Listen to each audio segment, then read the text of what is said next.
नरेंद्र मोदी ने कहा कि ईरान जंग अगर जारी रही तो नतीजे काफी गंभीर होंगे। आने वाला समय हमारे देश भारत के लिए भी सबसे बड़ी परीक्षा का समय होगा। हमें टीम इंडिया की तरह काम करना होगा। पीएम मोदी ने आज राज्यसभा के सदन में कहा कि हम दुनिया के सभी देशों के संपर्क में हैं। आज भी प्रधानमंत्री नरेंद्र मोदी पश्चिम एशिया के हालातों पर राज्यसभा में तकरीबन 21 मिनट तक बोले। पीएम मोदी ने कहा कि बीते कुछ दिनों में दुनिया के अनेक देशों से कच्चे तेल और एलपीजी से भरे जहाज भारत आए हैं और इस दिशा में प्रयास आगे भी जारी रहेंगे। और इससे एक दिन पहले आपको पता होगा प्रधानमंत्री नरेंद्र मोदी ने लोकसभा में भी इस ईरान जंग को लेकर बातचीत की थी। इसमें पीएम ने कहा कि ये जंग का असर लंबा रह सकता है, तो हमें तैयार रहना होगा। कोरोना काल में भी हम ऐसा संकट झेल चुके हैं और एकजुटता ही हमारी पहचान है। तो पीएम मोदी के इस संबोधन के साथ ही आइए देखते हैं ईरान इजराइल जंग से जुड़ी आज की 10 बड़ी खबरें। आखिर दुनिया भर में युद्ध के माहौल को लेकर आज दिन भर क्या कुछ हालचाल रहा, आइए एक एक करके 10 बड़े अपडेट देख लेते हैं फटाफट से। देखिए वेस्ट एशिया का लाइव अपडेट आ रहा। पहली बात तो ये कि शांति वार्ता के बावजूद हमले थम नहीं रहे हैं। आज भी ईरान के कई शहरों में हमले देखने को मिले। पश्चिम एशिया में जारी संघर्ष दिन ब दिन और भयावह होता जा रहा है। मिसाइल और ड्रोन की गरज के बीच ये लड़ाई का आज 25वां दिन है और पूरे क्षेत्र में तनाव चरम पर है। इस बीच हमारे देश में गैस सिलेंडर के क्राइसिस को लेकर विपक्ष कांग्रेस के नेताओं ने विरोध प्रदर्शन भी किया। सिलेंडर क्राइसिस पर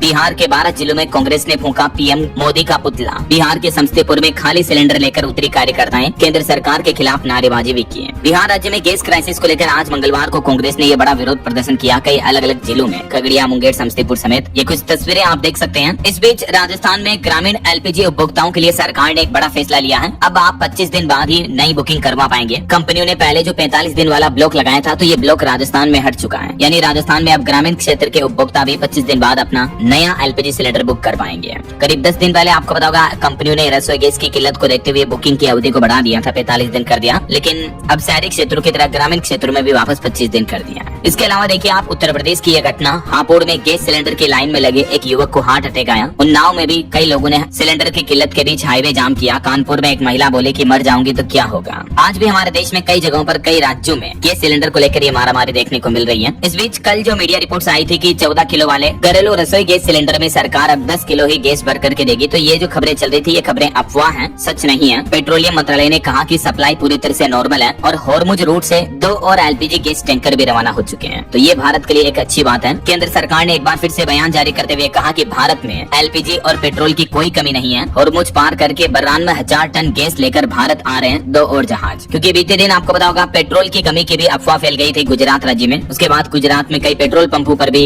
लोगों की भीड़ देखने को मिली। अहमदाबाद समेत गुजरात के कई शहरों में पेट्रोल पंप बंद होने की और पेट्रोल की कमी की अफवाह के चलते ही लोगों में पैनिक देखने को मिला। तो इस बीच सरकार का कहना है कि पैनिक ना हो आप, सप्लाई धीरे धीरे बढ़ाई जा रही है, आपूर्ति अभी जारी है। और एलपीजी गैस सिलेंडर मिलने पर एक अनोखी घटना देखिए, ये हरियाणा के हिसार का मामला है। सिलेंडर मिलने पर फूल मालाओं से परिवार वालों ने एक शख्स का वेलकम किया, आरती उतारी। हांसी में परिजनों ने उसको तिलक लगाया। क्योंकि गैस की किल्लत के बीच 2 सप्ताह बाद ये टंकी की सप्लाई मिली, तो परिवार वालों ने उनका इस तरह से वेलकम किया मानो कोई बड़ा युद्ध जीत कर आए हो, किला जीत कर आए हो। उस तरह से इनका स्वागत किया गया घर पर। ये तस्वीरें आप देख सकते हैं। और सरकार ने हेल्पलाइन नंबर भी जारी कर रखे हैं। अभी तीनों गैस कंपनियों के हेल्पलाइन नंबर भी आप देख सकते हैं। एलपीजी सिलेंडर की कालाबाजारी या किसी भी तरह की शिकायत अगर आप करना चाहते हैं, कंप्लेन, तो इन नंबरों पर हेल्पलाइन ले सकते हैं, ठीक है ना। और इन युद्ध के हालातों के बीच हमारे भारत के विदेश मंत्री डॉक्टर एस जयशंकर ने अमेरिका के विदेश मंत्री से फोन पर बातचीत की। पश्चिम एशिया संघर्ष समेत कई अहम मुद्दों पर चर्चा हुई। वहीं ईरान इजराइल जंग पर आज लाइव अपडेट आ रहा। अमेरिकी राष्ट्रपति डोनाल्ड ट्रंप ने रक्षा मंत्री के कहने पर ईरान पर हमला किया, क्योंकि अमेरिका के उपराष्ट्रपति वेंस इससे खुश नहीं थे। ये चौंकाने वाली रिपोर्ट आ रही है अमेरिका द्वारा किए गए हमले पर। वहीं इस हमले का मुख्य मकसद ये था कि ईरान को एटमी हथियार यानी परमाणु हथियार बनाने से रोकना था। जंग के हालातों के बीच आज एक और भयंकर हमला देखने को मिला। देखिए आप, ईरान में एक गैस प्लांट और पाइपलाइन पर हमला हुआ। हिजबुल्लाह ने 5 इजरायली ठिकानों पर भी मिसाइल अटैक किया। इस जंग में अब तक 2663 लोगों की मौत हो चुकी है। अमेरिका इजरायल ईरान जंग का आज 25वां दिन है और आज हमले और ज्यादा तीव्र देखने को मिले। तनाव का माहौल और बढ़ता जा रहा। इस जंग में अब तक 2500 से ज्यादा लोगों की मौतें हो चुकी हैं। इस बीच अमेरिकी राष्ट्रपति डोनाल्ड ट्रंप बोले कि ईरान के जो नए सुप्रीम लीडर बने हैं मुजतबा खामेनेई, मैं उनकी मौत नहीं चाहता। बल्कि ट्रंप का कहना कि ईरान में भी वेनेजुएला की तरह नई सरकार बनेगी और इसके लिए हम एक खास शख्स से बातचीत कर रहे हैं। हालांकि कुछ मीडिया रिपोर्ट्स में यह दावा किया जा रहा है कि अब ईरान से सीजफायर वार्तालाप करना चाहते हैं ट्रंप। लेकिन ईरान ने शर्तें भी रख दी कि पहले हमें जितना नुकसान हुआ उसका मुआवजा दे अमेरिका, और ये भी गारंटी दे कि आगे हमला नहीं होगा, तब जाकर ईरान सीजफायर के लिए राजी होगा। ऐसा इस बीच आज अमेरिका के यूएस टेक्सास की एक तेल रिफाइनरी में भी भयंकर विस्फोट देखने को मिला। उसके बाद प्रशासन ने स्थानीय लोगों को घरों के अंदर ही रहने की सलाह दी है। इस घटना के पीछे वजह क्या है, फिलहाल इसकी जांच चल रही है। वहीं खबर आ रही है कि ईरान समर्थित उग्रवादी संगठन इराक में अमेरिकी नागरिकों पर भी हमले कर रहे हैं। यूएस ने इसको लेकर भी अब चेतावनी जारी की है, क्योंकि अमेरिका जब ईरान पर हमला कर रहा तो अब ईरान में जो अमेरिकी नागरिक रहते हैं उन पर भी ईरानी लोग अपना गुस्सा निकाल रहे हैं। आखिर इस जंग की शुरुआत कैसे हुई, तो कुछ रिपोर्ट्स में दावा किया जा रहा है कि अमेरिकी राष्ट्रपति डोनाल्ड ट्रंप ने इजराइल के प्रधानमंत्री बेंजामिन नेतन्याहू की सलाह पर अमेरिका की आर्मी को यह हमले की मंजूरी दी थी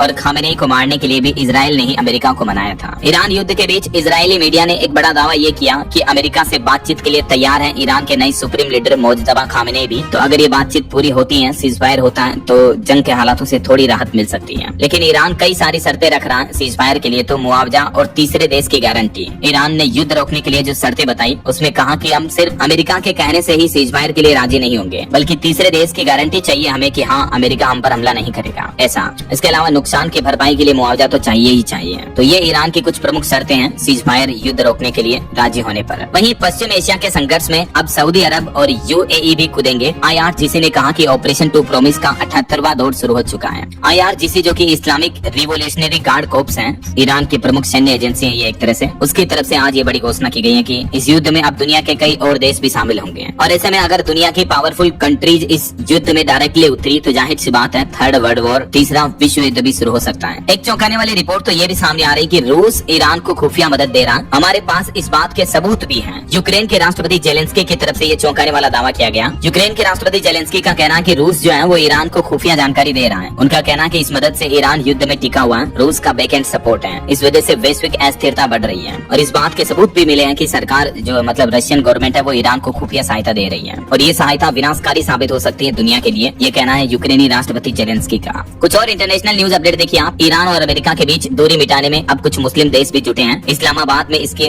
मध्यस्थता की बैठक हो सकती है, ये मीडिया रिपोर्ट्स आ रही है। और बीते दिन कोलंबिया में एक बड़ा विमान क्रैश हो गया, हादसा हो गया। उड़ान भरते ही एयरफोर्स का प्लेन क्रैश हुआ, इसमें 90 जवानों की मौत हो गई है। कुछ जवानों का रेस्क्यू किया गया। कोलंबिया में बीती शाम ये बड़ा हवाई हादसा देखा।